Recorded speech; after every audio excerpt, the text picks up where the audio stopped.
الله ليذهب عنكم الرجس أهل البيت ويطهركم تطهيرا.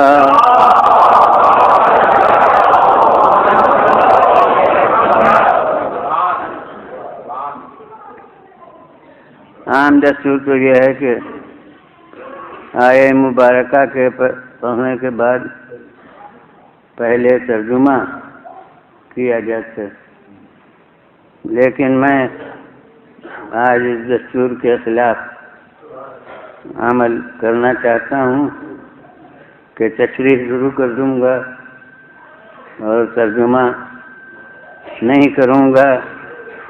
اس کا راز آپ کو ابھی معلوم ہوگا. صلوات علیہ وسلم.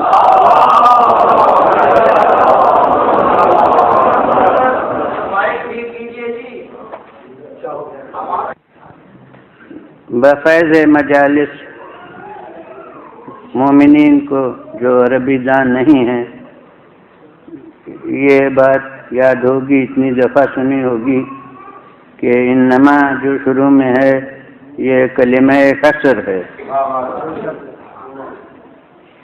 کلمہ قصر کے معنی ہے کہ انما نہ ہو تو انحصار نہیں ظاہر ہوتا، اور انما کے ذریعے سے انحصار ثابت ہوتا ہے کہ یہ منحصر ہے. لیکن انما کے بعد اگر دو لفظی جملہ ہو، اور دو لفظوں سے کم کا جملہ ہوتا نہیں، صرف دو لفظی اگر جملہ ہو تو یہ انما کاہے سے متعلق ہے اس کا سمجھنا آسان ہے. بس ایک مبتدا اور ایک خبر تو بالکل آسان ہے. مثلا انما اللہ واحد، اللہ مبتدا واحد خبر. شروع میں جو انما ہے بالکل معنی صاف ہیں کہ اللہ ایک ہی ہے، بس ایک کے سوا کچھ نہیں ہے، 2 4 10 نہیں ہے، بلکہ ایک ہے. تو معلوم ہو گیا کہ اللہ کی لفظ کا انحصار وحدت میں کیا گیا ہے کہ وہ بس ایک ہے. تو یہاں تو آسان ہو گیا سمجھنا کہ یہ اللہ کیا ہے. یہ انحصار کاہے میں ہے، کیونکہ 2 ہی لفظ ہیں. لیکن جہاں لفظیں زیادہ ہوں وہاں یہ سمجھنا مشکل ہوتا ہے کہ اس انحصار کا تعلق کاہے سے ہے. پرانے زمانے کی جو اردو تھی اس وقت کے استاد انما کا ترجمہ کرا دیتے تھے جزئی نیست. پرانے استادوں سے جنہوں نے صرف نہ ہو پوری ہو وہ جزئی نیست بہت سنا ہوگا انہوں نے کہ وہ یہ ترجمہ جزئی نیست، کیونکہ فارسی اس وقت میں جزوی یعنی اردو زبان جو لوگ واقف ہیں اردو زبان سے وہ فارسی سے بھی واقف تھے، بولتے تھے اردو، اکثر لکھتے تھے فارسی. شرفا خط و کتابت اس وقت فارسی میں کرتے تھے، فارسی میں بھی عام فہم زبان تھی. تو وہ جزئی نیست وہ ہر ایک جانتا تھا کہ سوائے اس کے کچھ نہیں. اس میں ترجمے میں کوئی دشواری نہ تھی، اس لیے کہ جیسے انما شروع میں آ گیا ویسے ہی ایک عدد جزئی نیست شروع میں آ گیا. اب جو انما جاہے سے متعلق ہے اسی سے یہ جزئی نیست متعلق ہے. لیکن اب ہماری اردو جزئی نیست والی نہیں رہی ہے.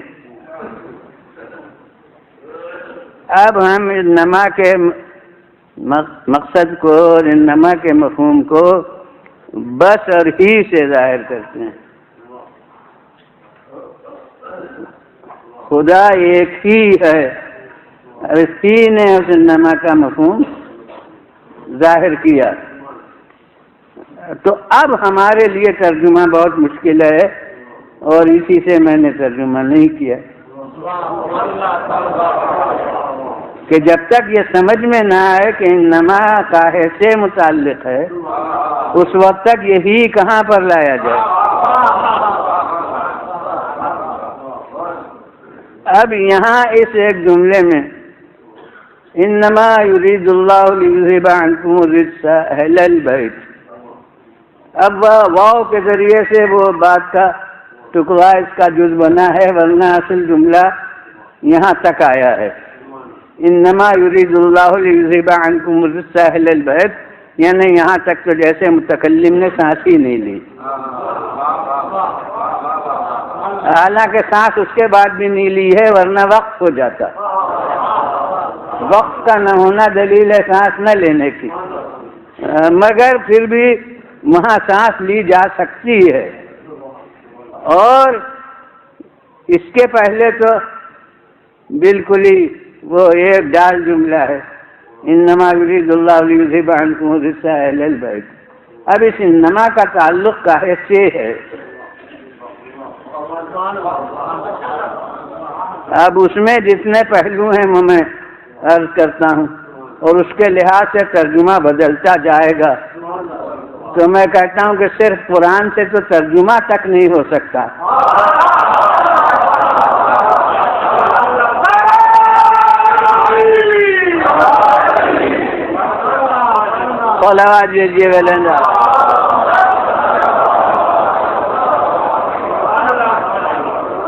پھر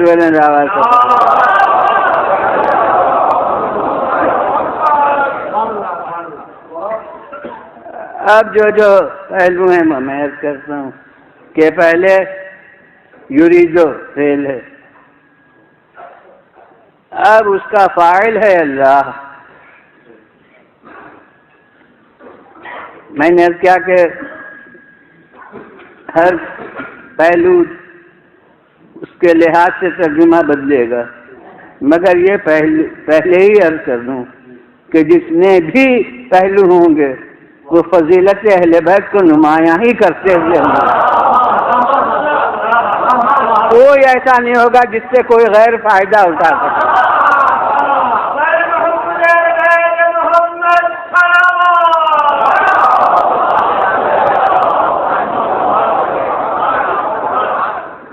اگر کسی غیر کی دراندازی کا موقع ہوتا تو اللہ کا انما کا حصار کمزور نہ ثابت ہوتا.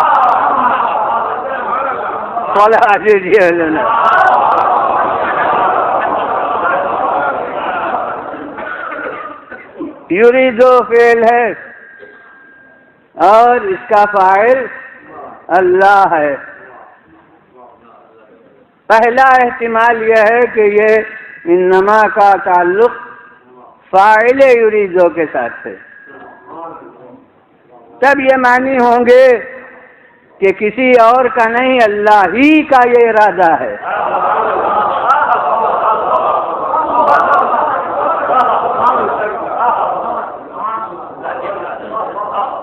اور چونکہ ارادے کی قوت و اعتبار قوت مرید ہوتی ہے، جیسی ارادہ کرنے والے کی طاقت ہوگی اتنے ہی اس کے ارادے کی طاقت ہوگی. تو کسی اور کا نہیں اللہ کا ارادہ ہے.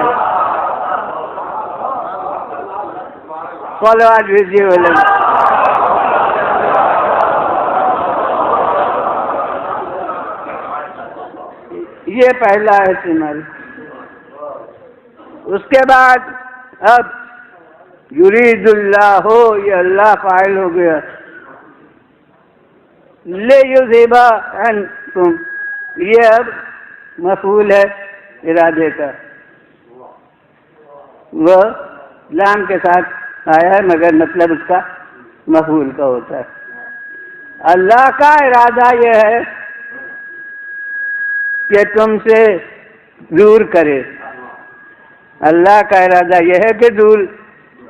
اب یہ بات آ گیا، ابھی ہم رنگ جماعت ہو کے دور کرے میں نے ترجمہ کیا ہے، بعد میں آئے گا کہ دور کرے مانی ہے یا دور رکھے مانی ہے.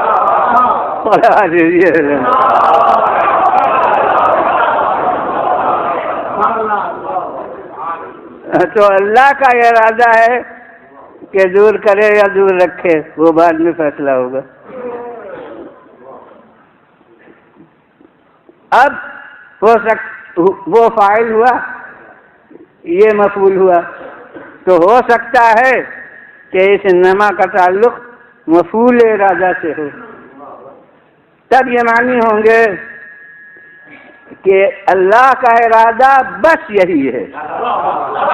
ابھی وہاں سے کھسک کے یہاں آیا. اللہ کا ارادہ بس یہی ہے، اور چونکہ بغیر ارادے خدا کوئی چیز ہوتی نہیں، تو جب ارادہ اللہ کا بس یہی ہے تو اس کے سوا ہوگا کیا؟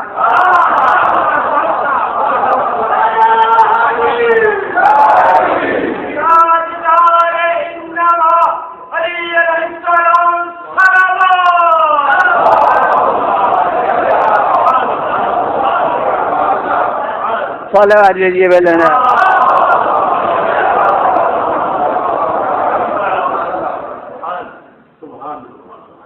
یہ دوسرا احتمال ہو گیا. تیسرا احتمال یہ، اب یہاں پھر تھوڑی سی عربی گرامر پڑھنے کی ضرورت ہے کہ اب مفعول ارادہ جو تھا وہ بھی ایک فعل ہے، یذیبہ، دور کرے یا دور رکھے، یہ بھی ایک فعل ہے. اب اس کا فاعل اللہ ہے، جو یریدو کا فاعل تھا وہی یذیبہ کا فاعل ہے. اب اس کے بعد اس کا متعلق ہے عنکم، تم سے،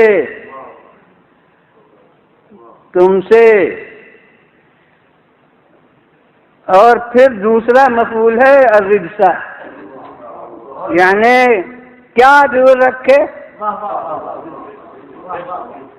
نجاست، گناہ، آلائش، جو ترجمہ چاہے کر لیجیے رجس کا، جو جسے پسند ہو.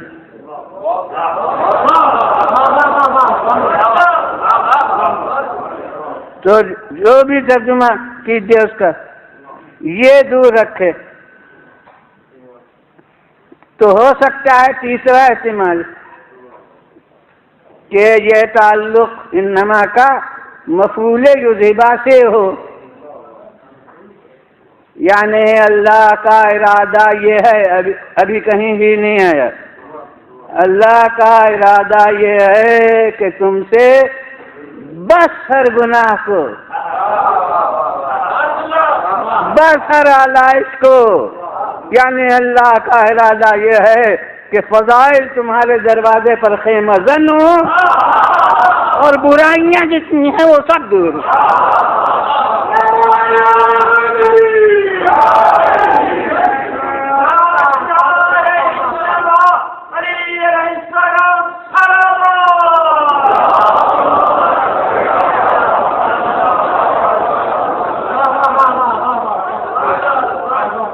سونے والی جی ویلن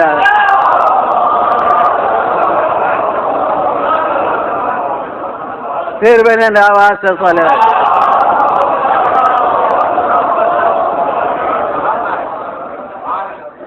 بس اب چوتھا احتمال یہ ہے کہ انکم کا جو مجرور ہے کم، اور جس کی تشریح ہے اہل البیت، یعنی وہی اہل بیت ہیں جن سے کہا گیا تم، جو تم ہیں وہ اہل البیت ہیں، جو اہل البیت ہیں وہ تم ہیں. تو یہ کم، اور کتنا قریب ہے ترجمہ، کم یعنی تم. شاید بعض لوگ تو تلفظ کم کا تم کرتے ہوں گے، خصوصاً بچے. تو کم کا ترجمہ تم، اور وہ کون؟ اہل البیت. اے اہل بیت، یہ پکار کے جنہیں کہا انہیں کو کم کہا گیا کہ تم سے. تو اب انما کا تعلق اس کم سے ہو جو اہل البیت ہیں. تب معنی کیا ہوں گے؟ معنی یہ ہوں گے کہ اللہ کا ارادہ یہ ہے کہ ہر گناہ کو، ہر نجاست کو دور رکھے، بس تم سے اہل بیت. تب دلیل ہوگی انحصار عصمت کی نفس.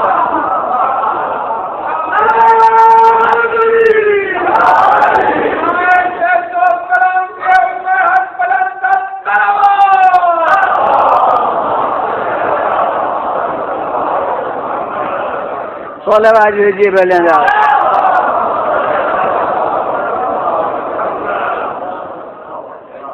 تو اب جناب والا فرض کیجئے کہ اب تفسیر چھپ رہی ہے میری ہے اور اس میں ترجمہ بھی لازمی ہے، تو اب کچھ نہ کچھ تو ترجمہ وہاں میں کروں گا ان میں سے کسی ایک کو لے کے. لیکن جب اصل میں تصریح مد نظر ہو اور اتنے پہلو ہوں تو ترجمہ آدمی کرے تو کیا کرے؟ صلوات دیجیے بلند. پھر بلند آواز سے صلوات.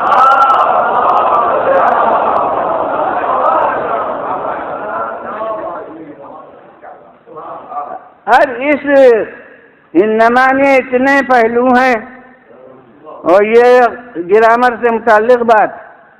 اور تعجب ہے کہ بڑے بڑے علماء اسلام جنہوں نے تفسیریں لکھی ہیں اور بعض تفسیریں پوری شروع سے آخر تک گرامر سے بھری ہوئی ہیں، جیسے کشاف، تفسیر کشاف زمخشری، اس کی ساخت ہی یہی ہے کہ اس میں بس ترکیب نحوی اور قواعد لغت اور یہ سب یہ گرامر کی بحثیں ہوتی ہیں، لفظی بحثیں قرآن کے الفاظ کی تحقیقات سے متعلق. تو کشاف زمخشری اس کے حواشی ہیں، اس کی شرح ہیں، مگر یہ بحث ان میں سے کسی نے نہ لکھی. اس انما کو چھوڑ گئے اس لیے کہ کوئی بات تو اپنے مطلب کی ہے ہی نہیں، تو بحث کر کے کیا کریں؟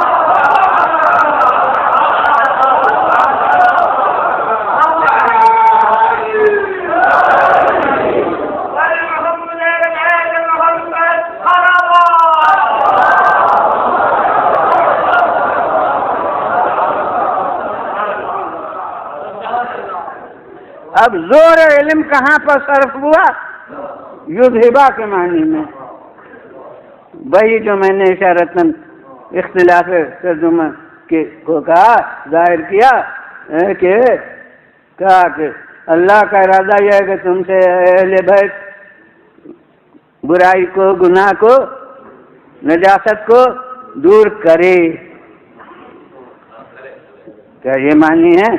یذہبا کے دور کرے، ذہبا کے معنی گیا اور اذہبا لے گیا یعنی دور کیا. تو یذہبا کے معنی دور کرے، تو معلوم ہے کچھ تو ہے،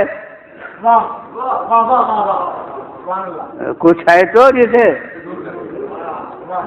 اللہ کا ارادہ ہے کہ دور کرے، تو کچھ ہے، ہونا تو ثابت ہو گیا. معلوم ہو گیا کہ دلچسپی کچھ ہونے سے ہے.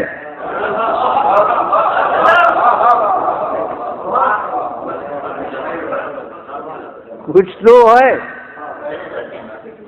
اب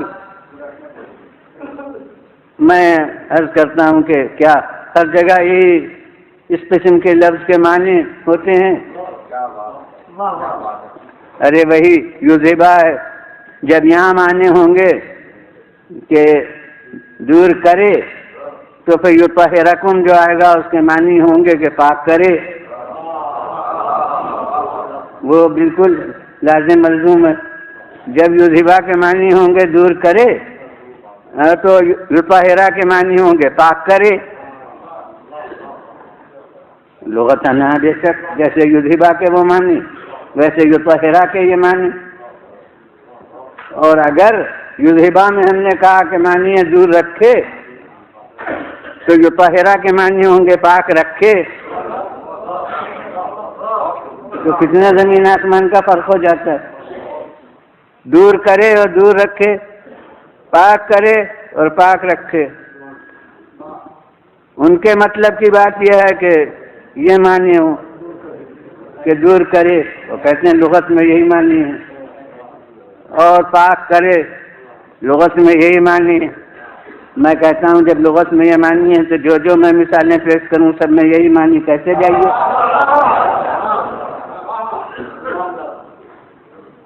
تو جناب اب میں مثالیں پیش کرتا ہوں۔ وَالسَّمَاءَ رَفَعَهَا وَوَضَعَ الْمِيزَانَ، سورہ رحمان میں وَالسَّمَاءَ رَفَعَهَا، کیا ترجمہ کروں؟ میں نظرات سے پوچھنا ہوں کہ آسمان اس کو اللہ نے اونچا کیا، یعنی جیسے آپ کا شامیانہ پہلے زمین پر بچھایا جاتا ہے، پھر بانسوں سے اونچا کیا جاتا ہے، اس طرح اللہ نے آسمان کو اونچا کیا ہے۔ تو یہی، اور بقول آپ کے لغت میں معنی یہی ہوتے ہیں۔ تو والسماء رفعها، آسمان کو اس نے اونچا کیا، اس کے معنی ہے کہ وہ بیچارہ نیچا تھا، اللہ نے اکیلے یا فرشتوں کی مدد سے، اس نے وہ آسمان کو اکیلا کیا اونچا کرتا، سب فرشتے پکار لیے گئے ہوں گے تو وہ ان سب نے مل کے اسے اونچا کیا۔ تو یہ معنی ہے، یہاں کوئی نہیں کہے گا، وہ بھی نہیں کہیں گے کہ یہ معنی ہے۔ تو پھر کیا معنی ہے؟ معنی یہ ہے کہ آسمان کو پیدا ہی کیا اونچا۔ تو جب یہ نظیر قرآنی موجود ہے تو آپ کیوں نہیں کہتے یطہرکم کے معنی کے پاک ہی پیدا کیا؟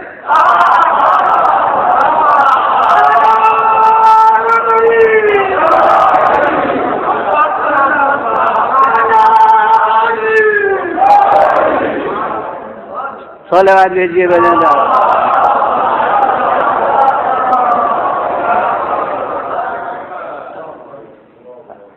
کہ یہ وہ رفع آ گیا، ایک یہ طہرا ہے، یہ باب تفعیل ہے، اور یہ آئیے باب تفعیل کی مثال آپ کی روزمرہ کی، کہ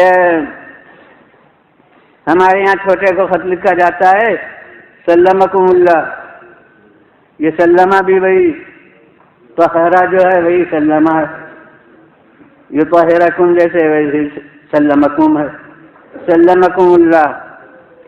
ضرور، ارے اصل عربی کے لحاظ سے، لغت کے لحاظ سے بھی چھوٹے کی قید ہے نہیں، مگر ذرا کسی بغیر کو لکھ کے خط دیکھ لیجئے کہ سلمکم اللہ، تو وہ آپ کو انتہائی گستاخ بے ادب کہتے ہیں، نگاہ لیجئے صاحبزادے نے ان کو سلمکم اللہ لکھا۔ ہمارے یہاں مخصوص چھوٹوں کے ساتھ ہو گیا ہے، عراق وغیرہ میں اکابر علماء کے نام کے ساتھ دام ذلوں کی طرح سلمہ اللہ لکھا جاتا ہے، مگر ہمارے یہاں خیر رواج ہے، اچھا چھوٹے ہی کو صحیح وہ سلمکم اللہ لکھا، وہی ہے یطہرکم والی بات، سلمکم اللہ آپ کے نزدیک یعنی سالم کرے، تو یہ پھر اسی کو لکھا جائے جو بیمار ہو۔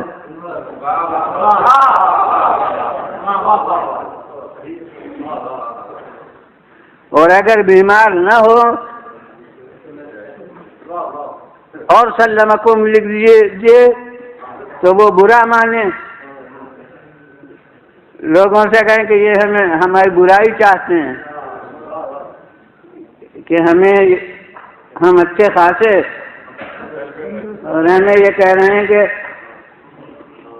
سلمکم اللہ، سالم بنائے اللہ، سالم کرے جیسے ہم بیمار ہیں، تو یہ اس طرح کا شگون بد ہو جائے تو ہر ایک کہے گا پھر سلمکم کیوں لکھا جاتا ہے؟ بالکل اردو با محاورہ ترجمہ ہے اس کا، سلامت رکھے۔ تو آپ کے سلمکم کے معنی سلامت رکھے ہو گئے، اور اللہ کے مطہرکم کے معنی پاک رکھے نہ ہو.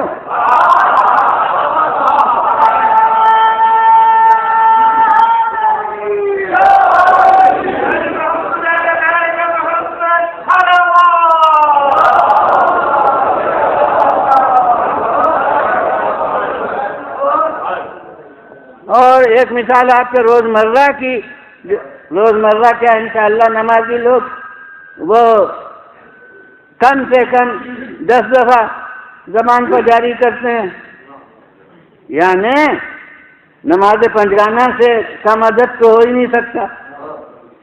یہ تو کم سے کم درجہ ہے امتیاز کا باغی سلطنت الہی اور غیر باغی میں.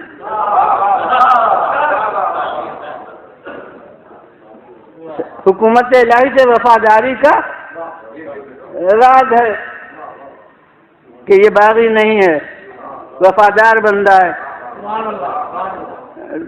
ورنہ اس کا کوئی فائدہ نہیں ہے اپنی وفاداری کا ثبوت پیش کرنا. صلوات جی ولیم.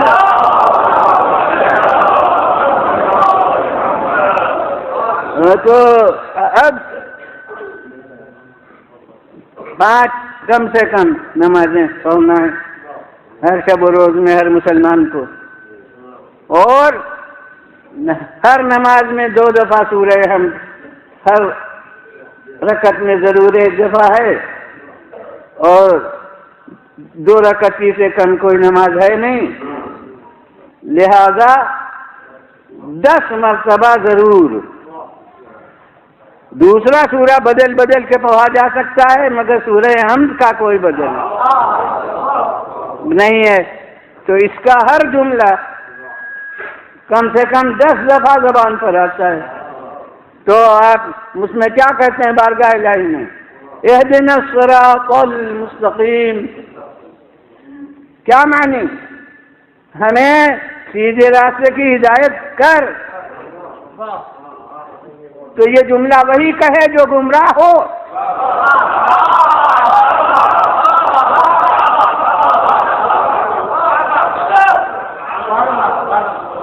یعنی نماز وہی پڑھے جو اپنے کو گمراہ سمجھتا ہو، تو وہی صرف نماز پڑھے.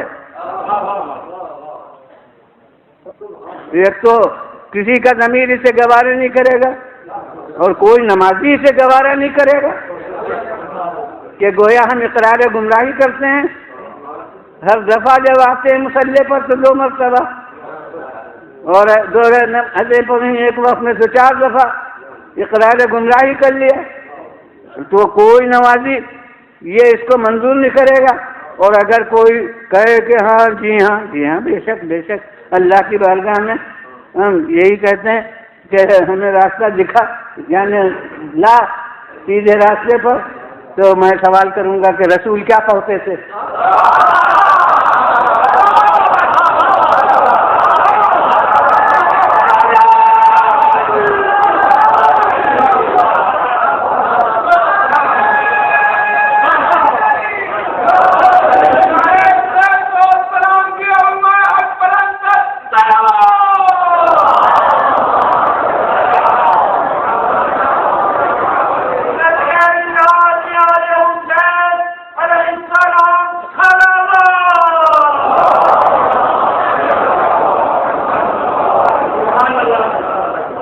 پھر میرے آواز کو بولے گا.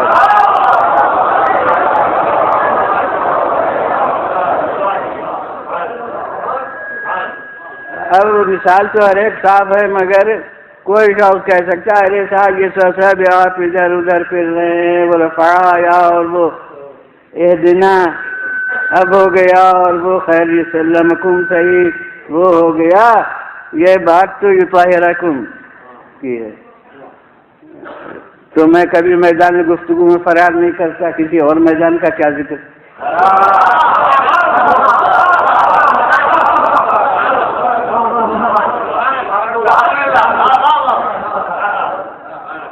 تو میں کہتا ہوں کہ آئیے، نہیں یہ تو ہیراکی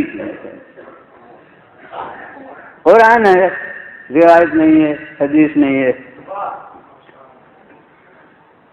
ابراہیم اور اسماعیل سے خطاب کر کے کہا جا رہا ہے کہ طہرا بیتی للطائفین والعاکفین والرکع السجود.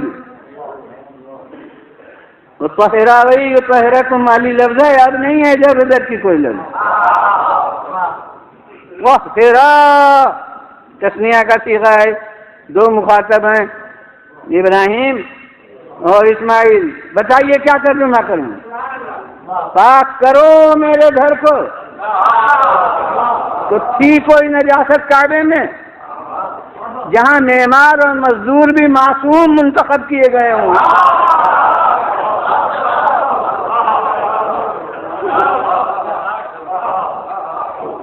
وہاں کوئی نجاست تھی؟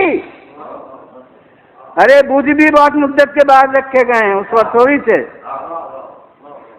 تو نجاست تو کوئی نہیں تھی. تو پھر ان سے کہا گیا طہرا بیتیا، میرے گھر کو کیا ترجمہ کیجیے گا؟ میں کہتا ہوں کہ یہ بھی آیے کثیر ہے، وہ بھی آیے کثیر ہے. یہ آیے کثیر ہے بیت کے لیے، وہ آیے کثیر ہے اہل بیت.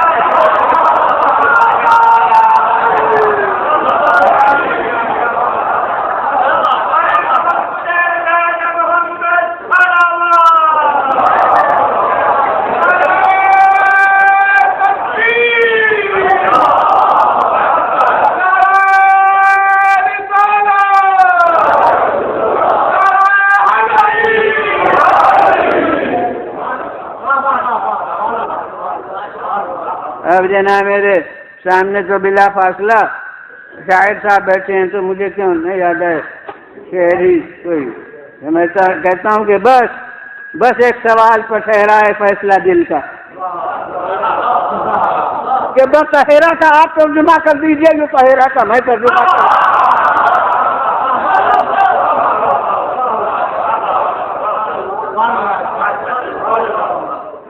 تو وہاں کوئی نجاست تو تھی نہیں، تو پھر کیا معنی ہے؟ طہرا بیتیا، دیکھو ابراہیم اسماعیل میرے گھر کو پاک رکھنا. لیکن یہاں یہ ترجمہ ہے تو اس آیہ کثیر میں آپ یہی ترجمہ کیوں نہیں کرتے کہ ارادہ الہی یہ ہے کہ تم سے ہر گناہ کو دور رکھے اور تمہیں پاک رکھے. یہ بیت کے لیے آیہ کثیر ہے، وہ اہل البیت کے لیے ہے. جو معنی یہاں ہے وہی معنی وہاں ہے. بس فرق اتنا ہے کہ بیت کی تفسیر کا کام رسولوں کے سپرد کر دیا اور اہل البیت کی تفسیر اپنے ذمہ.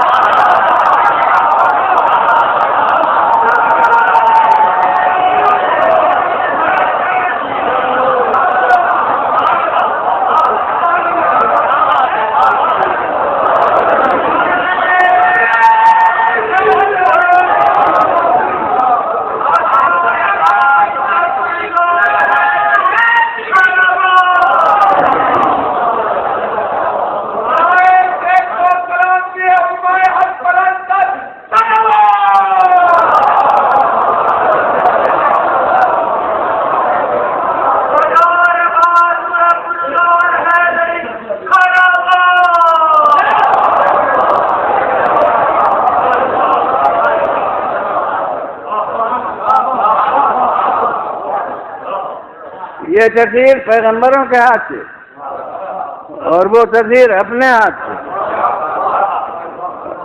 اور اسی لحاظ سے نتیجہ مختلف ہو گیا. بیت کی تفسیر پیغمبروں کے سپرد کر دی گئی تھی تو دنیا بتوں کی نجاست لانے پر قادر ہوئی.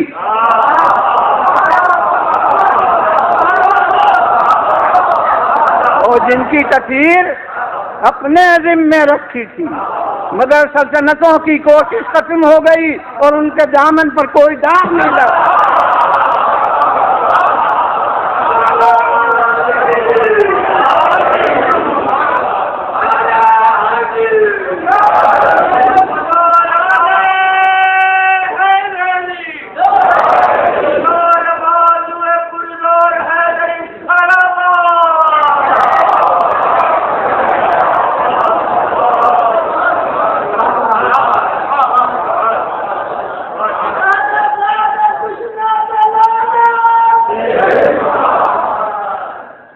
پھر بڑے آواز سے صلی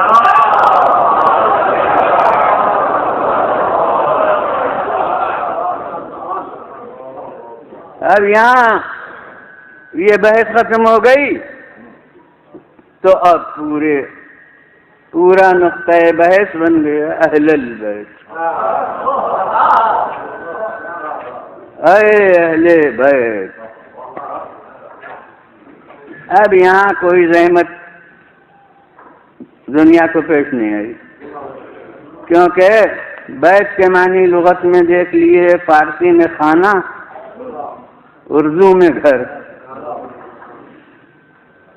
اہل کی لفظ بالکل ظاہر ہے، فارسی میں تو کوئی ترجمے کی ضرورت ہی نہیں، بھائی اہل لگا دیا خانہ کے ساتھ،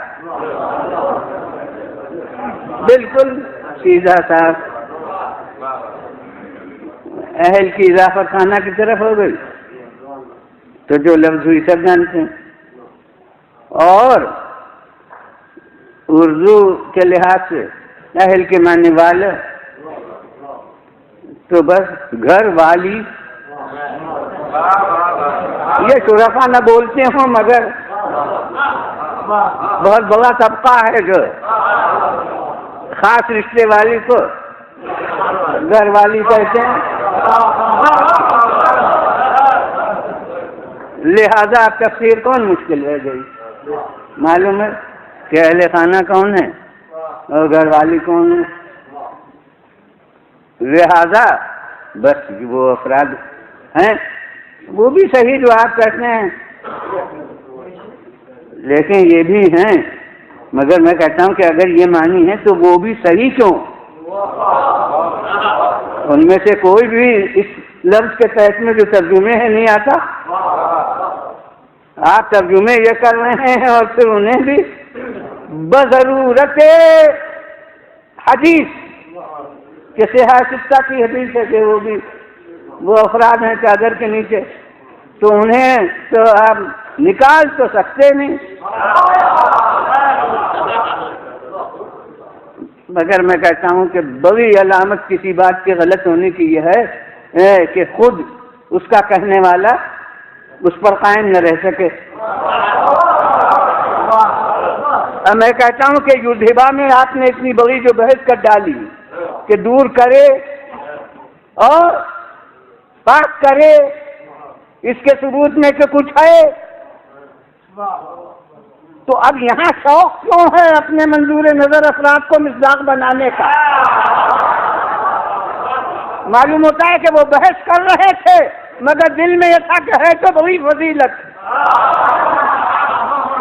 لہذا اب اس بحث کو بھول گئے اور یہاں کوشش صرف ہو گئی کچھ خاص افراد کو جنہیں منظور ہے اس لفظ کے تحت میں لانے کی لغت کی مدد سے.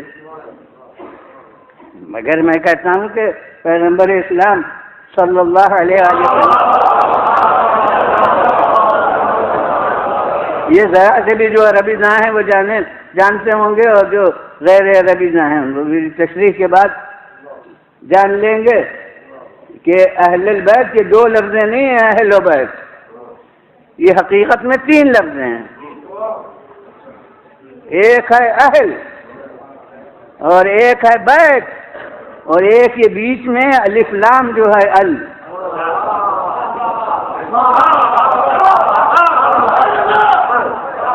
یہ مستقل لفظ ہے. تو اہل کے معنی لغت میں آپ کو مل جائیں گے، بیت کے معنی لغت میں مل جائیں گے، مگر یہ اس ال کے معنی یہ الف لام کے معنی لغت میں نہیں ملیں گے. اب میں نظیر پیش کر کے عرض کروں گا کہ یہ الف لام کے کیا معنی ہوتے ہیں. یہ ال جو ہوتا ہے فرض حاضر کی طرف اشارے کے واسطے ہوتا ہے. کبھی استغراق کا ہوتا ہے سب کے معنی میں، الحمد سب تعریف، مگر جب سب نہیں ہے سب گھر والے کیا مطلب؟ تو جب سب نہ ہو تو پھر عہد اس کا نام ہے، اشارے کے لیے ہوتا ہے فرض حاضر کی طرف. اب آپ سے جانی پہچانی مثال دے دوں. یوم کے معنی کوئی سا دن، اور الیوم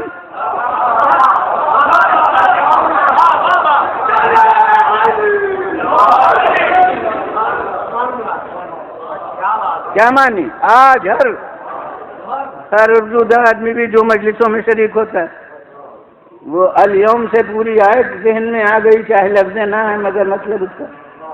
تو الیوم آج یہ آج کہاں سے معنی پیدا ہوئے؟ اس لیے کہ یہ کہتا یہ سا دن، اشارے کے لیے فرض حاضر کی ضرورت، یہ سا دن۔ اب فارسی میں بالکل لفظی ترجمہ اس کا امروز ہے، یعنی ای روز، یہ دن۔ ہمارے یہاں یہ دن محاورے میں نہیں ہے، اسی کا نام ہے آج۔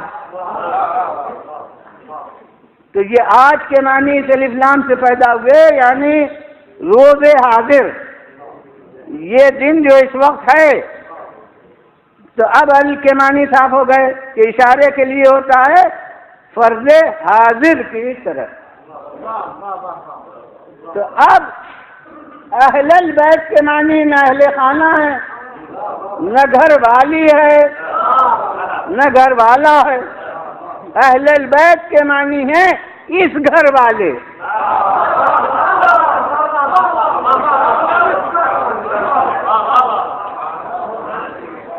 اس گھر والے۔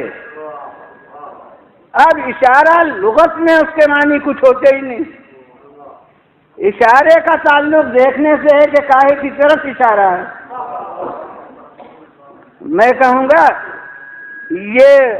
یہ صاحب کل میرے پاس تشریف لائے تھے، تو اب یہ صاحب جو نہ دیکھے کہ یہ کا اشارہ میں نے کدھر کیا اور کاغذ پر لفظیں آئیں تو وہ کچھ نہیں سمجھے گا کون سا۔ جو دیکھ رہا ہوگا کہ کدھر اشارہ کیا وہ سمجھے گا کہ کس کو کہا تھا۔ تو اشارے کی مدد سے اس میں اشارہ کے معنی معین ہوتے ہیں۔ یہ سا دن، تو البیت یہ سا گھر، جب تک اشارہ نہ دیکھیں سمجھ میں نہیں آئے گا۔ اور اشارے کا ایک خاصہ ہے، اشارے کا خاصہ یہ ہے کہ جہاں تک نظر سے حائل کوئی چیز نہ ہو وہاں تک سمت اشارہ میں وسعت ہوتی ہے۔ میں کہوں گا یہ تو اشارہ اس دیوار تک جائے گا، میں کہتا ہوں یہ تو اشارہ اس تخت کی طرف آتا ہے، یہ تخت جہاں نہ ہو وہاں کہوں تو زمین تک جائے گا، اور کہوں یہ تو یہ اشارہ چھت تک جائے گا، اور چھت نہ ہو تو فلک الافلاک تک جائے گا۔ آپ نے دیکھا کہ مقدار پیمانہ مسافت کا کوئی نہیں ہے، جہاں تک حائل نظر سے کوئی نہ ہو وہاں تک سمت اشارہ میں وسعت ہوتی ہے۔ پیغمبر خدا صلی اللہ علیہ وآلہ وسلم جب ہوتے تھے تو کسی گھر میں ہوتے تھے۔ ارے کسی آدمی کا گھر نہ صحیح خانہ ہے خدا سے، کسی نہ کسی گھر میں ہوتے تھے۔ اگر کہیں آیت اترتی تو جس گھر میں اترتی اس کی چار دیواری میں منتشر ہو جاتی۔ لہذا پیغمبر خدا صلی اللہ علیہ وآلہ وسلم جب آیت اترنے والی تھی تو گھر کے اندر گھر بنایا،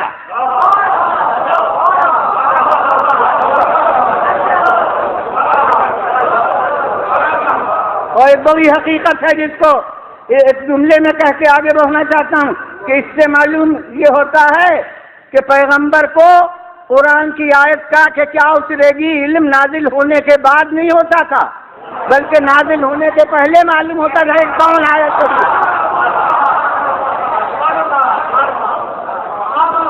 صلوات بھیجیے بلند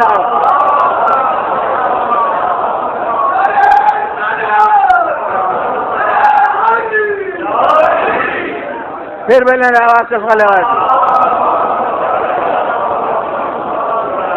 معلوم ہے کہ خالق کی آیت کیا اترے گی، اور اس میں ایک حصار کھینچا ہے تو وہ حصار وہ لفظ میں کھینچے گا، میں عمل میں پہلے حصار کھینچ لوں۔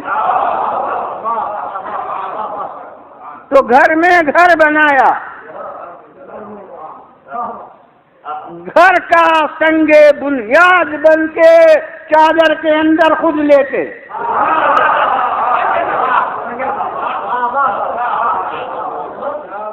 اور پھر بغیر کسی قاصد کے بھیجے ہوئے، کسی قدرتی لاسلکی سے یا جذب مرکزی سے بیت کے اجزاء سمٹ کے آنے لگے۔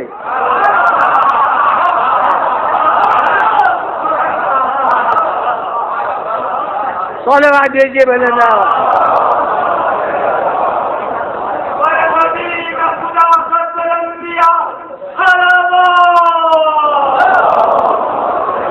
اب میں نے دو پہلو کہے، قدرتی لاسلکی کہی، جذب مرکزی کہا، اور اب تیسرا پہلو اب کروں جو رسول کے بارے میں نمایاں کر چکا کہ اس کے معنی یہ بھی ہو سکتے ہیں، یعنی یہ بھی وجہ ہو سکتی ہے کہ جتنے اجزاء ہیں سب کو معلوم ہے کہ کون آیت آنے والی ہے، آیت اترے گی اور پس منظر سب مہیا کر رہے ہیں۔ صلوات دیجیے بھلے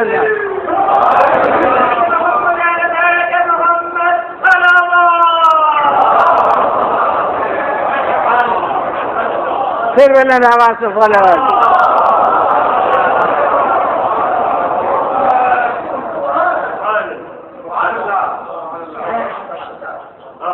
اور اب یہاں ایک وقت میں جب مجلسیں نہیں پہنچتا تھا، صرف تقریر کرتا تھا اور بات کرتا تھا، تو اس وقت میرے یہاں اذن عام تھا کہ جو سوال ہو جس محل پر پیدا ہوتا ہو وہ اسی وقت پیش کر دیا جائے، اسی کو میں پسند کرتا تھا، کیونکہ بعد میں تو یہ ہوتا ہے کہ میں کہوں میں نے یوں نہیں کہا تھا، وہ کہے جی یوں کہا تھا، نہیں، اسی وقت جو سوال قابل تشریح ہو وہ اسی وقت، یہ اس وقت میں عمل درآمد تھا۔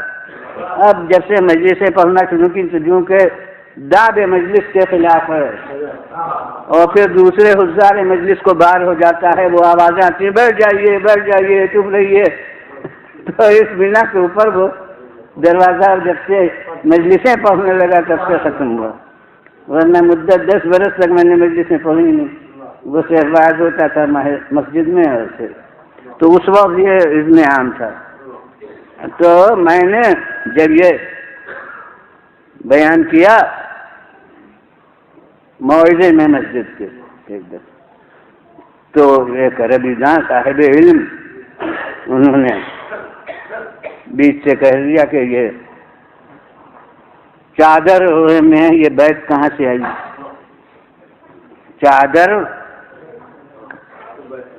چادر ہے، اس کو بیت کیا کہہ رہے ہیں کہ گھر کے اندر گھر بنایا، یہ چادر کے اندر رسول ہیں، یہ بیت کہاں سے؟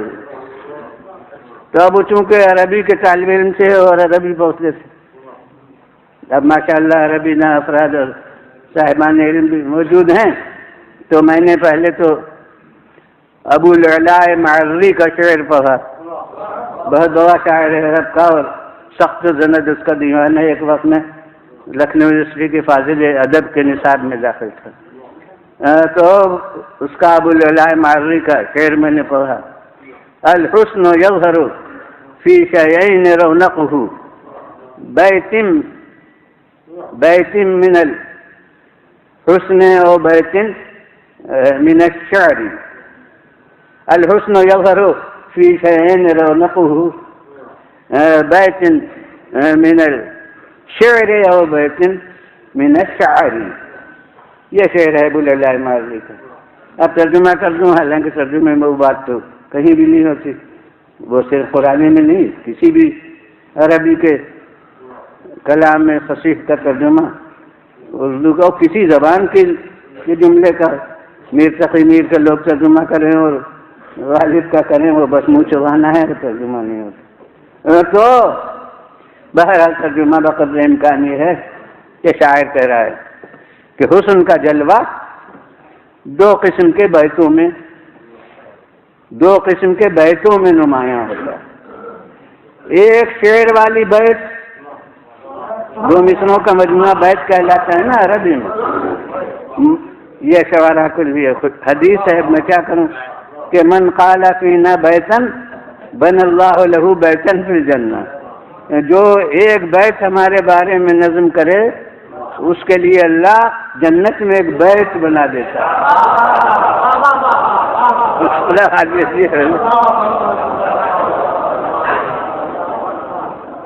تو بیت من الشعر، حسن کا جلوہ دو بیتوں میں ظاہر ہوتا ہے. ایک شعر والی بیت،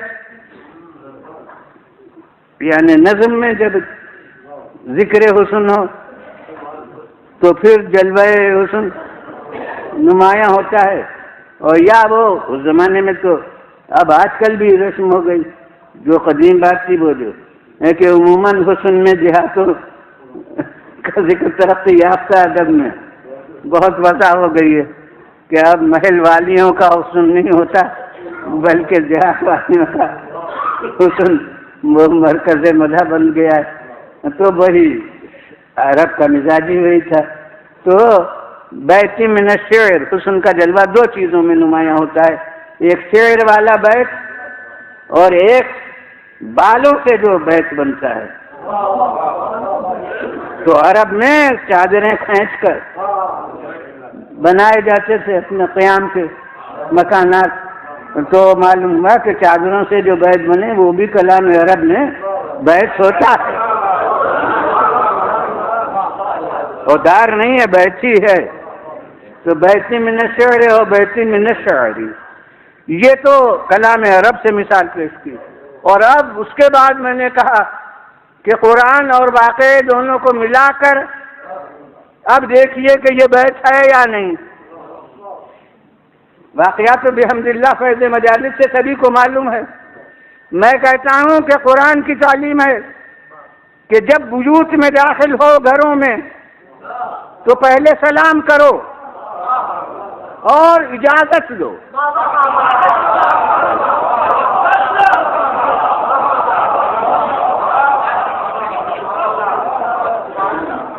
یہ تعلیم اسلامی ہے. اب اس پر ہمیشہ فرشتوں نے عمل کیا، یہاں تک کہ ملک الموت بوقت وفات رسول آئے، قبل وفات رسول، تو اس دروازے پر ٹھہرے جب تک فاطمہ زہرا نے اجازت نہیں دی، تب تک دروازے کے اندر قدم نہیں رکھا.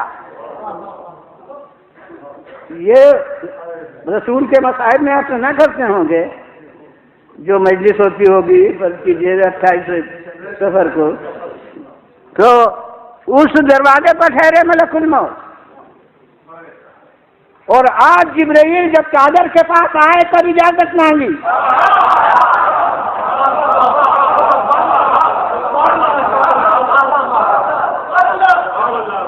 کبھی سلام کیا، تبھی اجازت مانگی. تو بس میں کہتا ہوں کہ کبھی بیت وہ ہوتا ہو، آج تو بیت یہی ہے.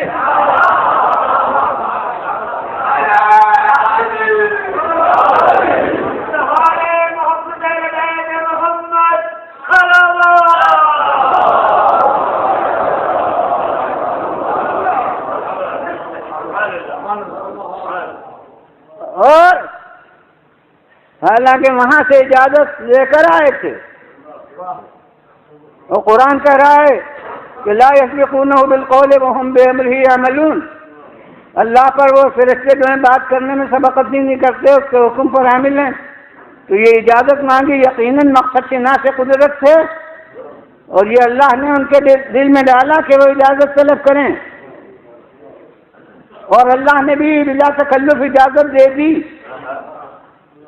تو اجازت لے کر وہاں سے آئے تھے کہ میں داخل ہوں چادر کے اندر، تاکہ 5 میں کا میں چھٹا ہو جاؤں، لِأَكُونَ مَعَهُمْ سَادِسًا، چادر کے اندر میں بھی داخل ہوں تاکہ چھٹا ہو جاؤں. میں کہتا ہوں یہ جناب جبرائیل امین کو کیوں شوق ہے کہ 5 منٹ کا میں چھٹا ہو جاؤں. میں تو یہ محسوس کرتا ہوں کہ یہ انسان وہ ہیں کہ انہوں نے فرشتہ ہونے کی کبھی تمنا نہیں کی، مگر یہ اتنے اونچے ہیں کہ فرشتے ان میں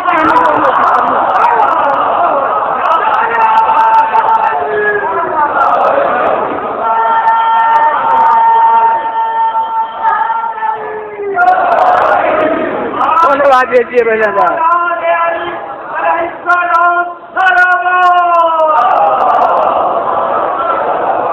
پھر بولے آواز سے صلوات.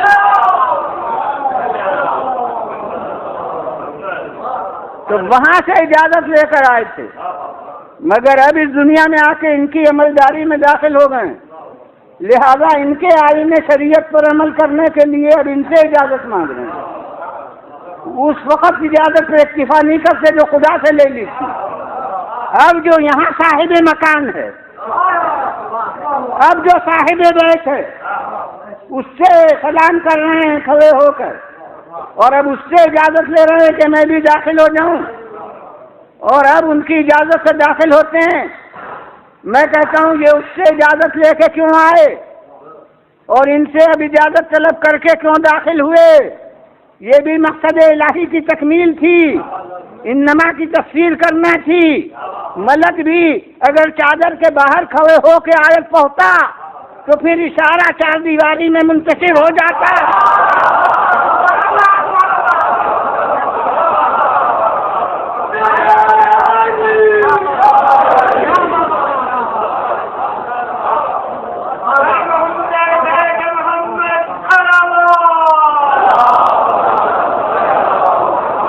لہذا ملک بھی چادر کے اندر داخل ہوتا ہے، اور اب چادر کے اندر داخل ہو کے کہتا ہے کہ خالق نے ارشاد کیا ہے کہ انما یرید اللہ لیذھب عنکم الرجس اہل البیت. اللہ کا ارادہ یہ ہے کہ تم سے اے اس گھر والوں. اب جدھر سے اشارہ باہر نکلنا چاہے گا چادر کا حصہ روکے گا.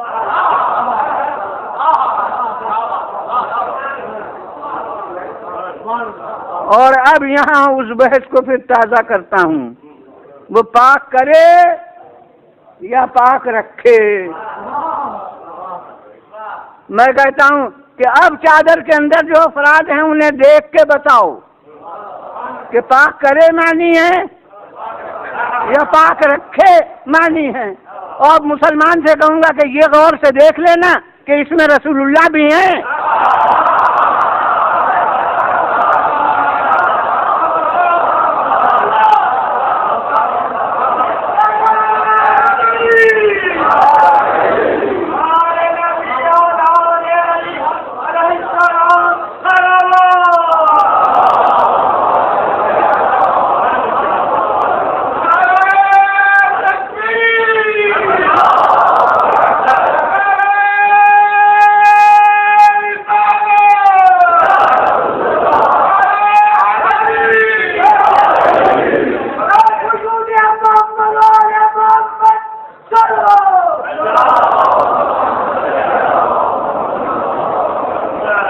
اب دنیا بتائے، مسلمان بتائیں، رسول اللہ کے ماننے والے بتائیں کہ اب معنی ہے پاک کرے یا پاک رکھے. جو معنی وہاں رسول کے لیے سمجھو وہی معنی میں ان افراد کے لیے چاہتا ہوں.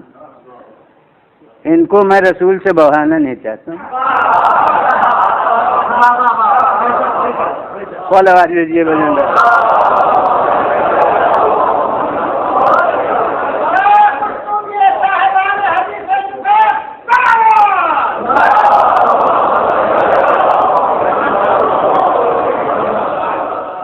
پھر بلند آواز سے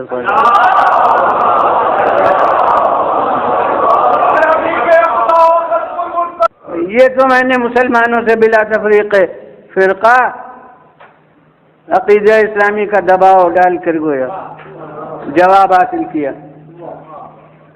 مگر اس بحث میں میری ہمت ہے کہ اگر غیر مسلم افراد ہوں تو ان سے بھی میں بحث کا تصفیہ کرا لوں گا کہ دور کرے معنی ہے یا دور رکھے معنی ہے۔ کوئی کہے قرآن کی آیت ہے غیر مسلم سے کیا مطلب؟ میں کہتا ہوں کہ لفظوں کی بحث میں مسلم اور غیر مسلم کا سوال نہیں۔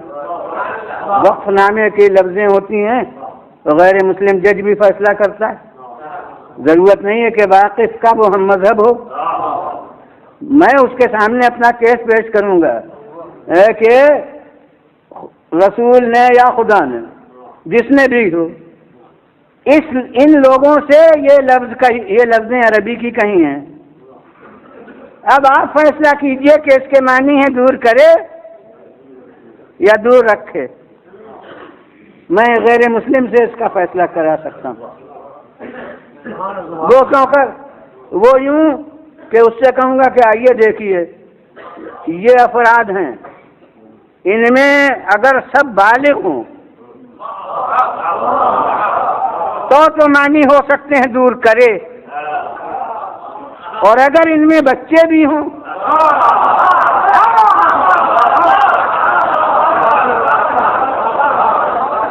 اور ایک ہی لفظ سب کے لیے کہی گئی ہو، یہ نہیں کہ بڑوں سے ایک دفعہ لفظ کہی اور بچوں سے ایک دفعہ کہی، ایک لفظ سب کو مخاطب کر کے بس ایک دفعہ کہیے، تو اب آپ کوئی عیسائی ہوں کوئی ہندو ہوں، آپ فیصلہ کیجئے کہ کہنے والا جو ذمہ دار فرد ہو وہ یہ کہے ان سب کو مخاطب کر کے، تو کیا معنی ہوں گے دور کرے یا دور رکھے؟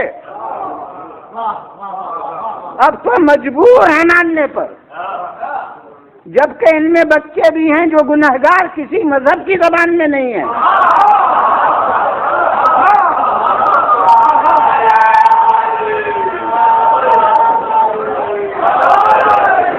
جو سب کے نزدیک معصوم ہیں، جب ان سے کہا جا رہا ہے تو ماننا پڑے گا کہ دور رکھے۔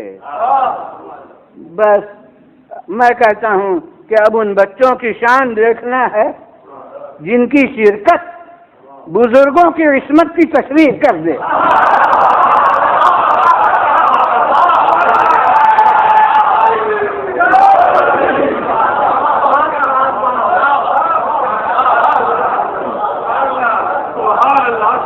آواز بھیجیے بلند،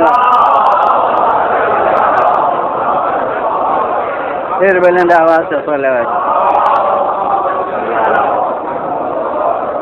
بس جناب والا آپ کے توجہات اس کے متقاضی ہوں گے کہ ابھی یہ فضائل کا باب کھلا رہے اور فضائل کے سلسلے ہی میں گفتگو ہوتی رہے، مگر یہ کہ بس جتنا عرض کرنا تھا وہ عرض کر چکا، اصل مقصد پورا ہو گیا، اور یہ شاید شرکا کو احساس ہوا ہو کہ روز کی بنسبت زیادہ قوت کے ساتھ میں نے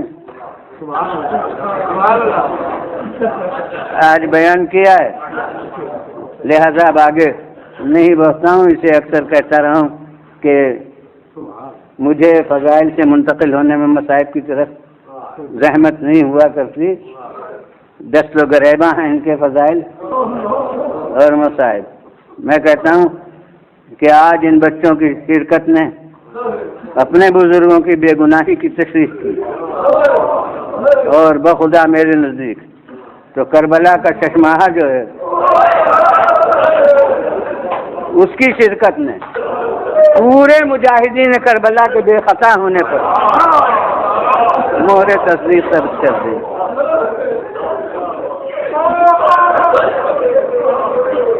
شروع کے مجاہدین کا نام نہیں لوں گا کیونکہ خطابت میں طول دینا نہیں ہے۔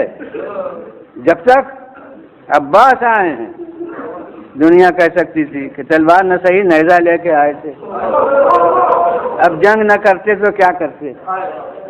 علی اکبر آئے تھے، دنیا کہتی کیوں کر جنگ نہ کرتے؟ وہ فاتح خیبر کے خاندان کا شیر تلوار لے کے آیا، تو اب جنگ نہ کرتے تو کرتے کیا؟ ارے قاسم کم سن بچہ صحیح، مگر تلوار لے کے گئے تو کہتے کہ ارے بچہ صحیح مگر شیروں کا شیر ہے۔ وہ بچہ بھی تو اسی خاندان کا ہے، تو جنگ نہ کرتے تو کیا کرتے؟ لیکن جب علی اصغر آ گئے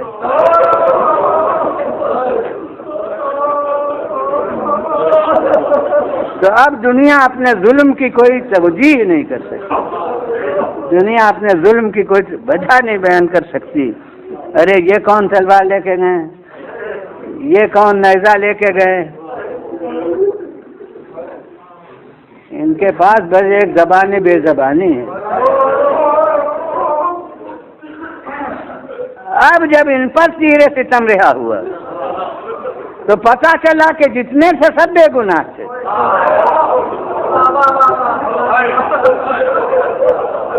جتنے تھے سب بے خطا تھے۔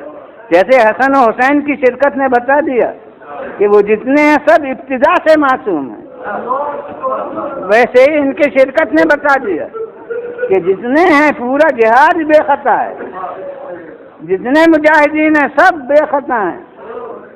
یہ تو ظالم ہیں جب ایک بچے کو یہ تیر ستم کا نشانہ بنا سکتے ہیں، تو کوئی اور اس کو بھی یہ مظالم کریں تو ان سے کیا بعید ہے۔ تو یہ بچے کی شرکت میں اور بس اہل عزا، میں کہتا ہوں کہ اس بچے کی اہمیت محسوس کیجیے۔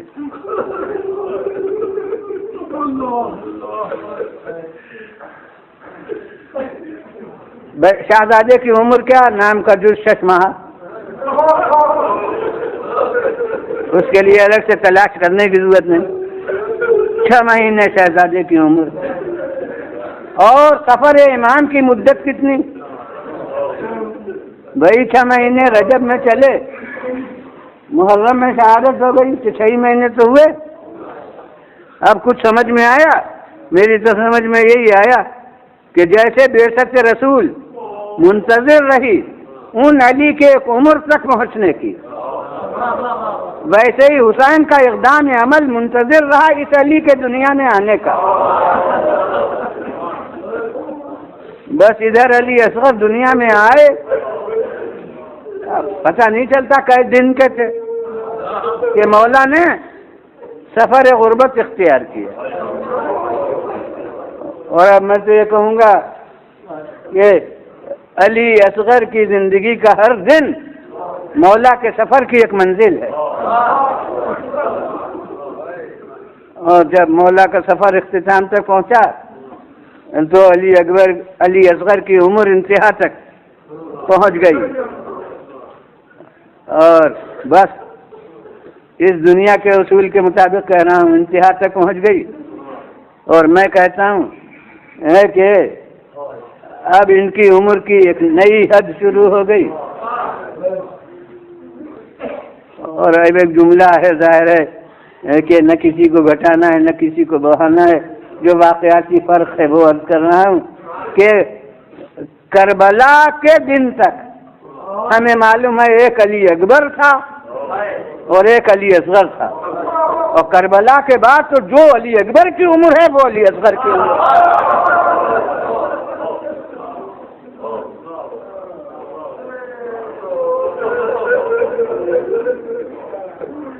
بس اہل عزا ایک مزید اہمیت بربنائے ترتیب کربلا کہ ترتیب کربلا یہ تھی کہ اصحاب سب پہلے چلے جائیں، عزیز بات کو جائیں، عزیزوں میں بھی دور کے عزیز پہلے چلے جائیں، علی اکبر بات کو رہیں، عباس بات کو رہیں۔ اس سے یہ سمجھ میں آتا ہے کہ جس سے شدت وقت کا مقابلہ زیادہ کرانا ہے اسے بات کے لیے رکھا ہے، اور جس کی قوت برداشت پر بھروسہ زیادہ ہے اسے بات کے لیے رکھا ہے۔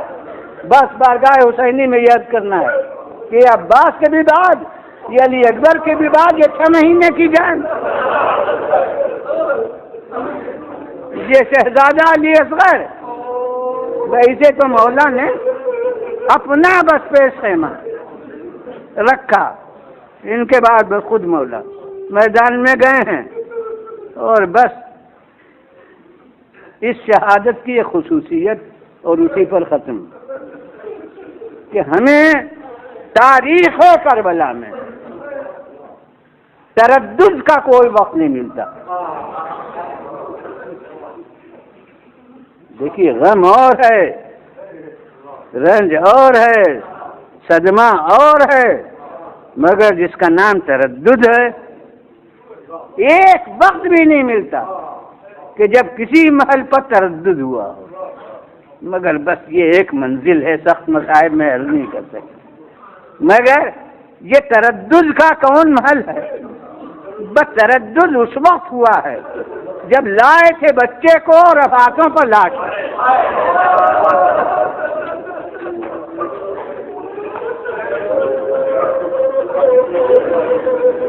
تو ماشاءاللہ آپ سب عمل عاشور کے پابند ہوں گے.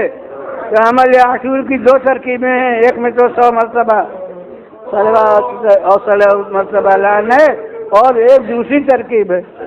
اس دوسری ترکیب میں کیا ہوتا ہے؟ 7 مرتبہ آگے بڑھتے ہیں، 7 مرتبہ پیچھے بڑھتے ہیں، اور زبان پر ہوتا ہے انا للہ و انا الیہ راجعون.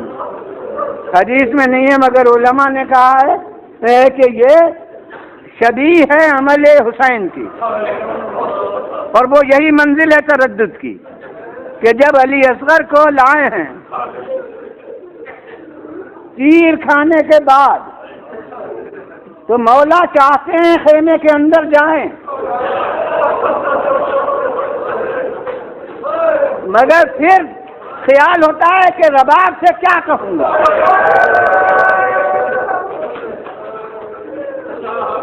علی اکبر کے لیے کوئی تردد نہیں ہوا کیونکہ لیلا جانتی نہیں کہ کہاں جا رہے ہیں. مگر جس ماں سے نے سمجھا ہو کہ پانی پلانے لے جا رہے ہیں، یا دوسری روایت ہے کہ رخصت کرنے لے جا رہے ہیں، اب اس سے کیا کہیں؟ اب تردد ہے کہ کیا کہوں گا. تو جیسے ملت ابراہیمی میں یہ عدد بھی کچھ میراث بنا تھا کہ جے دفعہ حاجرہ نے صفا اور مروہ کے درمیان سعی کی تھی، وہی 7 مرتبہ مولا خیمے کی طرف بڑھے اور پھر پیچھے ہٹے. یہی ہدایت ہے اس عمل عاشور میں کہ 7 دفعہ آگے بڑھو، 7 دفعہ پیچھے ہٹو. یہی مولا کبھی چاہتے ہیں خیمے میں جائیں. اب جلالت حسین مانے، مگر کیا کہوں، اردو میں یہی لفظ ہے کہ چاہتے ہیں خیمے میں جائیں مگر جیسے ہمت نہیں ہوتی.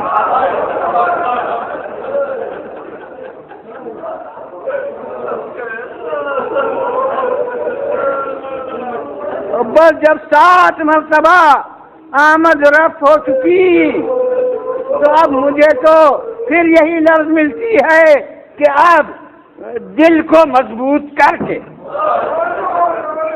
اور خیمے کے اندر قدم رکھا، اور اب کہا کچھ نہیں گیا. بس جس حال میں تھے علی اصغر گود میں رباب کو دے دیا، اور رباب نے چہرے پر نظر کی. خدا کی قسم یہ وہ ہیں جنہوں نے اس خاندان میں بہو ہونے کی عزت رکھی ہے کہ رباب نے معصوم کو گود میں لیا، اور جو کیفیت 1400 برس کے بعد میں محسوس کر رہا ہوں، رباب نے بھی اسے محسوس کر لیا کہ مولا جیسے مجھ سے شرمندہ ہیں. تو ایک جملہ کہا ہے تو آج آپ اس کیفیت کا اندازہ کیجئے. ایک جملہ کہا ہے جو مرثیہ بھی ہے اور گویا حسین کی طرف سے عذر خواہی بھی ہے. کہتی ہیں کہ یا بنیا امثلک ینحر، کیوں بیٹے کیا تمہارا ایسا بھی ذبح کر دیا جاتا ہے؟ وہ مرثیہ تو ہے، مگر میں کہتا ہوں کہ گویا کہہ رہی ہیں کہ مولا شرمندہ نہ ہوجیے. ارے کوئی یہ سوچ سکتا ہے کہ یہ نتیجہ ہوگا کہیں اس عمر کے بچوں کو تیر لگایا جاتا ہے؟ اس ایک جملے میں انما یرید اللہ لیذھب عنکم الرجس اہل البیت، اب واو کے ذریعے سے وہ بات کا ٹکڑا اس کا جز بنا ہے، ورنہ اصل جملہ یہاں تک آیا ہے، انما یرید اللہ لیذھب عنکم الرجس اہل البیت، یعنی یہاں تک تو جیسے متکلم نے سانس ہی نہیں لی، حالانکہ سانس اس کے بعد بھی نہیں لی ہے، ورنہ وقت ہو جاتا۔ وقت کا نہ ہونا دلیل ہے سانس نہ لینے کی، مگر پھر بھی وہاں سانس لی جا سکتی ہے۔ اور اس کے پہلے تو بالکل ہی وہ ایک ڈال جملہ ہے، انما یرید اللہ لیذھب عنکم الرجس اہل البیت۔ اب اس انما کا تعلق کاہے سے ہے؟ اب اس میں جتنے پہلو ہیں وہ میں عرض کرتا ہوں، اور اس کے لحاظ سے ترجمہ بدلتا جائے گا، تو میں کہتا ہوں کہ صرف قرآن سے تو ترجمہ تک نہیں ہو سکتا۔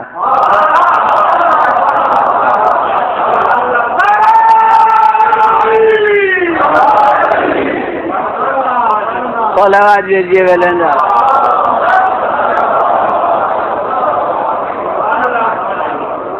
پھر ویلندا آواز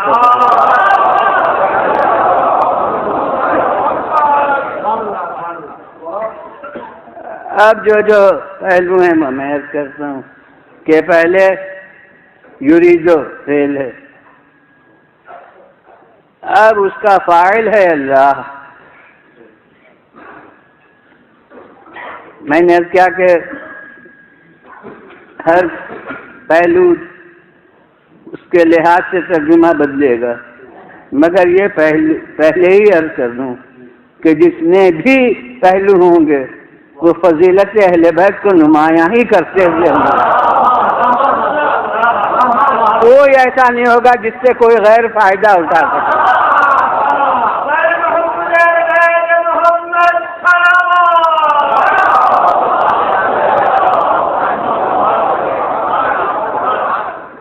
اگر کسی غیر کی دراندازی کا موقع ہوتا تو اللہ کا انما کا حصار کمزور نہ ثابت ہوتا۔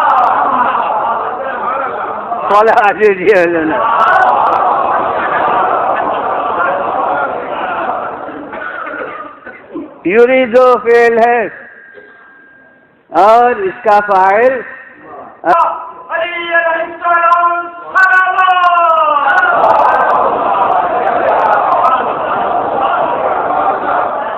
صلوات دیجیے ویلندا۔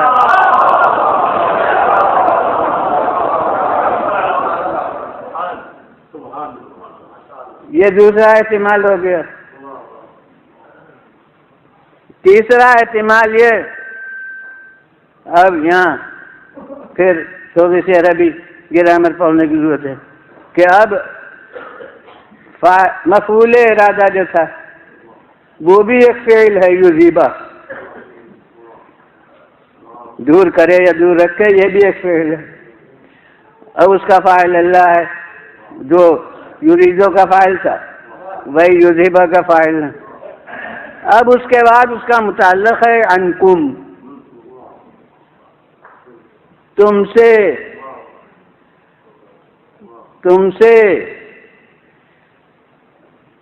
اور پھر دوسرا مفعول ہے الرجس، یعنی کیا دور رکھے؟ نجاست، گناہ، آلائش، جو ترجمہ چاہے کر لیجیے رجس کا، جو جسے پسند۔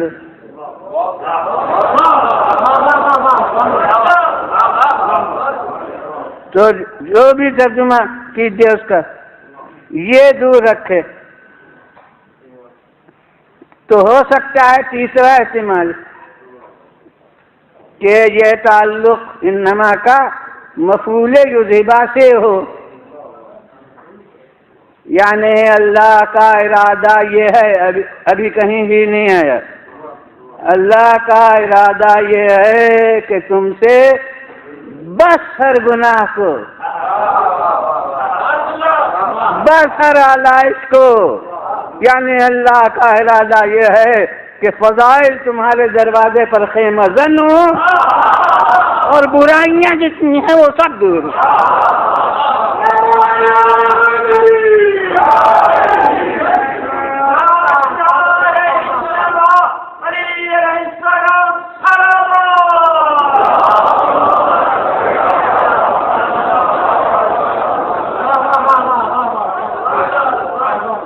صلوات بھیجیے اللہ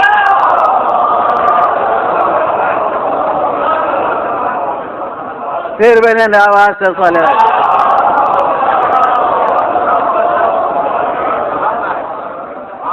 اللہ ہے. پہلا احتمال یہ ہے کہ یہ انما کا تعلق فاعل یریدو کے ساتھ ہے.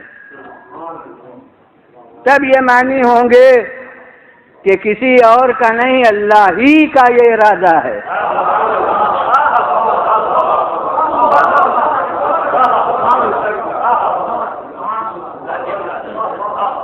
اور چونکہ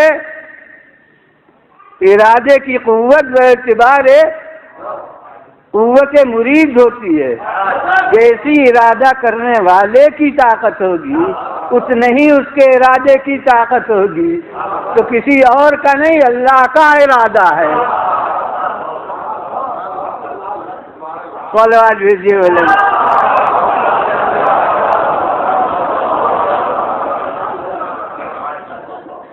یہ پہلا احتمال. اس کے بعد اب یرید اللہ ہو، یہ اللہ فاعل ہو گیا. لیذھب عنکم، یہ اب مفعول ہے ارادے کا، وہ لام کے ساتھ آیا ہے مگر مطلب اس کا مفعول کا ہوتا ہے. اللہ کا ارادہ یہ ہے کہ تم سے دور کرے. اللہ کا ارادہ یہ ہے کہ دور. اب یہ بات بنایا گیا، ابھی ہم رنگ جماعت ہو کے دور کرے میں نے ترجمہ کیا ہے، بعد میں آئے گا کہ دور کرے مانی ہے یا دور رکھے مانی.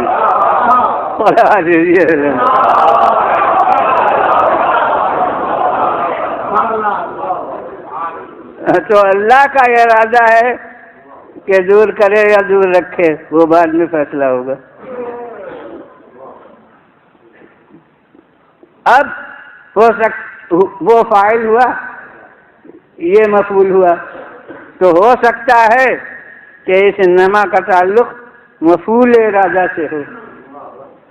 تب یہ معنی ہوں گے کہ اللہ کا ارادہ بس یہی ہے. ابھی وہاں سے کھسک کے یہاں آیا. اللہ کا ارادہ بس یہی ہے. اور چونکہ بغیر ارادے خدا کوئی چیز ہوتی نہیں، تو جب ارادہ اللہ کا بس یہی ہے تو اس کے سوا ہوگا کیا؟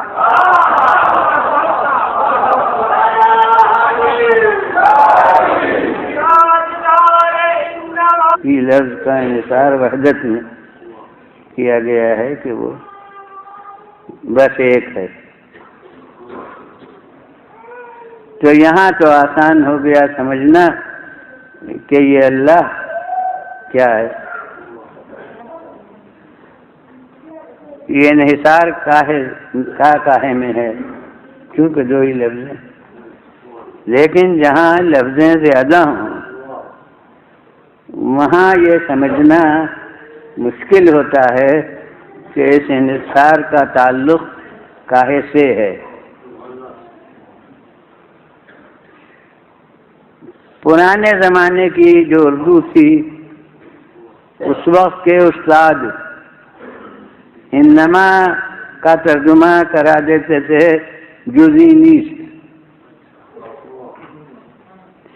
پرانے استادوں سے جنہوں نے صرف نہ ہو وہ جزئی نیست بہت سنا ہوگا انہوں نے کہ وہ یہ ترجمہ جزئی نیست، کیونکہ فارسی اس وقت میں جزوے یعنی اردو زبان جو لوگ واقف ہیں اردو زبان سے وہ فارسی سے بھی واقف تھے،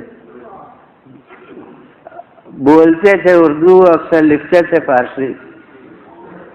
شرفا خط و کتابت اس وقت فارسی میں کرتے تھے، فارسی میں بھی عام فہم زبان تھی. تو وہ جزئی نیست وہ ہر ایک جانتا تھا کہ سوائے اس کے کچھ نہیں. اس میں ترجمے میں کوئی دشواری نہ تھی، اس لیے کہ جیسے انما شروع میں آ گیا ویسے ہی ایک عدد جزئی نیست شروع میں آ گیا. اب جو انما ظاہر سے متعلق ہے، اسی سے یہ جزئی نیست متعلق ہے. لیکن اب ہماری اردو جزئی نیست والی نہیں رہی ہے. اب ہم انما کے مقصد کو اور انما کے مفہوم کو بس اور ہی سے ظاہر کرتے ہیں. خدا ایک ہی ہے، اور ہی نے اس انما کا مفہوم ظاہر کیا. تو اب ہمارے لیے ترجمہ بہت مشکل ہے، اور اسی سے میں نے ترجمہ نہیں کیا کہ جب تک یہ سمجھ میں نہ آئے کہ انما کاہے سے متعلق ہے، اس وقت تک یہی کہاں پر لایا جائے. اب یہاں اللہ لیذهب عنکم الرجس اہل البیت ویطہرکم تطہیرا.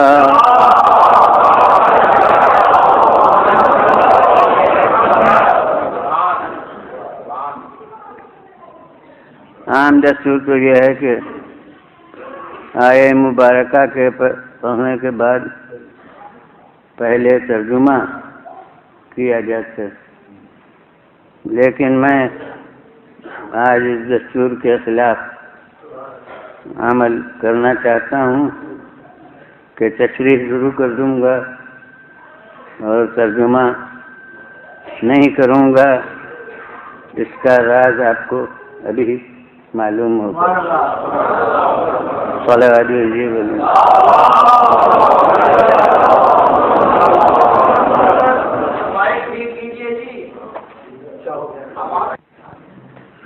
بفیض مجالس مومنین کو جو عربی دان نہیں ہیں، یہ بات یاد ہوگی، اتنی دفعہ سنی ہوگی کہ انما جو شروع میں ہے یہ کلمہ حصر ہے.